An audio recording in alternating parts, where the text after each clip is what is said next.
Starting today, you can start filing your taxes. Are you excited? Well, some people, we can tell you, may wait longer than expected for their refund. The Treasury Department is already warning that we could see the same delays we saw last year. Around 30 million taxpayers had to wait for their refunds because of pandemic-related issues. And reportedly, the IRS is still playing catch-up. Now, our Verified team is staying busy looking into some of your tax-related questions. Some of you asked whether masks, personal protective equipment, and home office supplies that you bought during the pandemic are in fact tax deductible. Here's Brandon Lewis.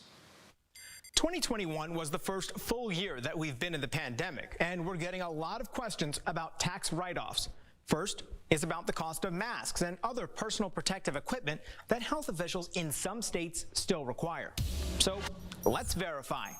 Is PPE tax deductible? Our sources are the Internal Revenue Service and accounting firm Cherry Bekaert LLP. Taxpayers have historically received a deduction for medical expenses. These are things like doctor's visits or medication that aren't covered by health insurance. The IRS says that also includes PPE, like masks, gloves, and hand sanitizer.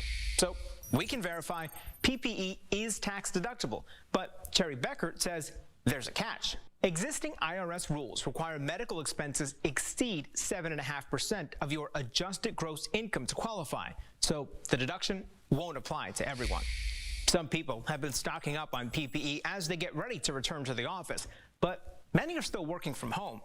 We've received some questions about whether you can write off some of the expense of having a home office. So let's verify.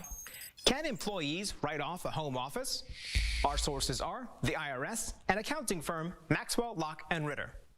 The government used to allow everyone to take a home office deduction if they have the setup. That changed in 2017 when Congress passed the Tax Cuts and Jobs Act. It was intended to simplify the process of doing taxes, and that meant limiting, among other things, who can take the home office deduction. The IRS warns only self-employed people, independent contractors, and people working in the gig economy now qualify. Basically, Maxwell, Locke & Ritter explains, if you get a W-2, then you don't get the deduction. So it's false that employees can write off a home office on their taxes, although self-employed people or contractors still can. With your Verify, I'm Brandon Lewis. And if there's something you'd like us to verify, email verify@12newsnow.com. You can also direct message us on social media. We'll take a look at your